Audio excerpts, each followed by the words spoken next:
جب ہمارے خلاف زیادہ ہوائیں تیز ہو جائیں تو سوچیں کہ رب کی رحمت بھی تیز ہونے والی ہے آپ کے ساتھ۔ گھبرا کیوں رہے، پریشان کیوں؟ مرنا نہیں ہے کیا ہم نے؟ جانا نہیں ہے کیا اس دنیا سے؟ اور کیا وہاں ہم فیس کر سکتے ہیں 50,000 سال کا دن؟ وہ کلیجے کے اندر وہ احساس پیدا نہیں ہو سکتا جب تک کہ تو تکلیف نہیں کرتی۔ لوگ مجھ سے ایک سوال بہت کرتے ہیں، how to be a motivational speaker, میں موٹیویشنل اسپیکر کیسے بنوں؟ میرا پہلی ریسیپی ہے اس کو، غم کیسے بڑا ہوگا؟ جنگیں بڑی ہوں انسان، جنگیں بڑی کیسے ہوں گی؟ کنویں سے باہر نکلے انسان اپنی زندگی سے، کنویں سے باہر کیسے نکلے گا؟ کمفرٹ زون چھوڑے اپنا، برادری کا، زبان کا، لینگویج کا، علاقے کا، ملک کا۔ جب اسکریچ سے پوری سلطنت بنانی پڑتی ہے، جب اسکریچ سے پورا شپ کھڑا کرنا پڑتا ہے، ماں باپ بھی کہہ رہے ہوں گے بیٹا کیا کر رہا ہے، بیوی بھی کہہ رہی ہوگی کیا کر رہے ہو، کوئی ریٹرن؟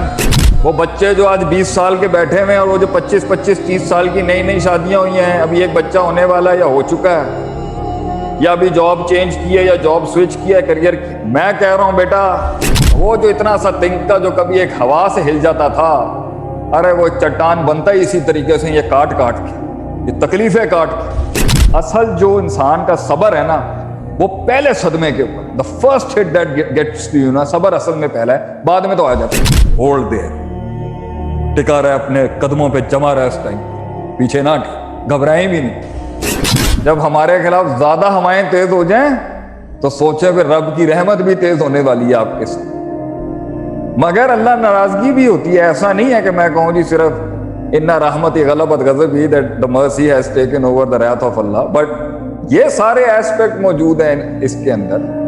ایک جگہ حدیث میں آتا ہے کہ اللہ تعالیٰ نے انسان کے لیے ایک رتبہ لکھ دیا ہوتا ہے، لم یبلغھا، وہ نہیں پہنچا ہوتا وہاں تک اپنی شارٹ کمنگز کی وجہ سے، اللہ نے اس کا مقام لکھ دیا ہے آسمانوں پر کہ میں چاہتا ہوں اس کو یہ مقام ملے، مگر اس کی اپنی غلطیاں اتنی ہیں، اپنی شارٹ کمنگز اتنی ہیں، اتنا اس نے اپنا بے ڈھنگے طریقے سے چلایا تو وہ رہ گیا۔ تو اللہ تعالیٰ جب وہ خود نہیں پہنچ رہا ہوتا نا تو کیا کرتا ہے؟ اللہ تعالیٰ اسے ابتلا کرتا ہے، اس کو بلاؤں میں ڈال دیتا ہے۔ کس طرح؟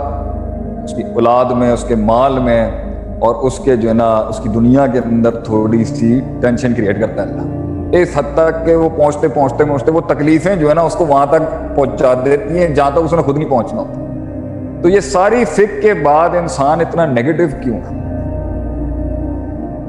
گھبرا کیوں رہے، پریشان کیوں؟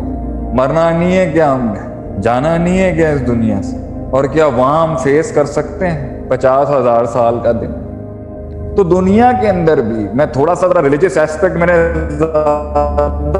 کیا، میں یہ موٹیویشنل سائیڈ والوں کو بھی کہوں گا کہ بیٹا تکلیف نہیں آئے گی نا تو بلڈ نہیں ہو سکتے آپ۔ واقعی میں آج تجربے سے کہہ رہا ہوں اپنی زندگی کے اندر کہ وہ وقت اور وہ راتیں اگر نہیں آئیں گی تو پھر وہ کلام میں وہ حسن نہیں آ سکتا، وہ آواز میں سوز، وہ جگر میں درد، وہ کلیجے کے اندر وہ احساس پیدا نہیں ہو سکتا جب تک کہ تو تکلیف نہیں کرتی۔ لوگ مجھ سے ایک سوال بہت کرتے ہیں، how to be a motivational speaker, میں موٹیویشنل اسپیکر کیسے بنوں؟ میرا پہلی ریسیپی ہے اس کو، تکلیف کاٹ بیٹا، رٹا طوطوں سے تقریروں سے کلیجے نہیں ہلا سکتا تو۔ میں نے جتنی تقریریں پریپیئر کر کے دی ہوں گی نا کبھی زندگی میں، تو بہت کم تقریریں پریپیئر کر کے دیتا ہوں، اس میں وہ آ ہی نہیں سکا جب تک کہ وہ یہاں سے نہیں نکلی آواز۔ تو بیٹا یہ کلیج لو، ایک میرا ورڈ بڑا یوز ہوتا ہے میری ٹاکس کے اندر، جی کلیجہ بڑا کریں، کلیجہ بڑا کریں۔ وہ کہتے ہیں جی کلیجہ کیسے بڑا کریں؟ غم بڑا ہو انسان، غم کیسے بڑا ہوگا؟ جنگیں بڑی ہوں انسان، جنگیں بڑی کیسے ہوں گی؟ کنویں سے باہر نکلے انسان اپنی زندگی سے، کنویں سے باہر کیسے نکلے گا؟ کمفرٹ زون چھوڑے اپنا، برادری کا، زبان کا، لینگویج کا، علاقے کا، ملک کا، اور پتہ نہیں کتنے کتنے قسم کے باعث ہیں ہمارے کمیونلزم کا، فرقوں کا، یہ جو تفریق کے باہر نکلے اس میں سے، آئے اس گرے زون میں بلیک اینڈ وائٹ سے جہاں کوئی اس کا اپنا نہیں ہے، تبھی تو درد ہوگا اس کو۔ کنویں میں بیٹھ کے بڑی بڑی باتیں کلیم کرنا بڑے آسان ہیں، گرے میں آئے نا زندگی میں جب پتہ ہی نہیں ہے دوست کون ہے دشمن کون ہے، سیرت ہی نہ ملے اس کو، بایوگرافی نہیں ملے کسی لیڈر کی اس کے، تب انسان کا پتہ چلتا ہے، جب کلیجے کے اوپر یہ دل دھڑکتا ہے کہ دا فیئر آف دا ان نون، جب خوف آتا ہے، جب پتہ ہی نہیں کیا، جہاں لاگ فائلز موجود ہیں، جہاں پچھلے والوں نے کام کیا اس رستے پہ چل کے کیا کر لینا ہے، وہ بھی مشکل ہے، میں ان کو ڈیگریڈ نہیں کرتا۔ آئنسٹائن کے رستے پہ فزسٹ بننا کوئی مشکل کام نہیں ہے، لیکن مشکل کام ہے، ایک جہت سے مشکل، ایک جہت سے آسان۔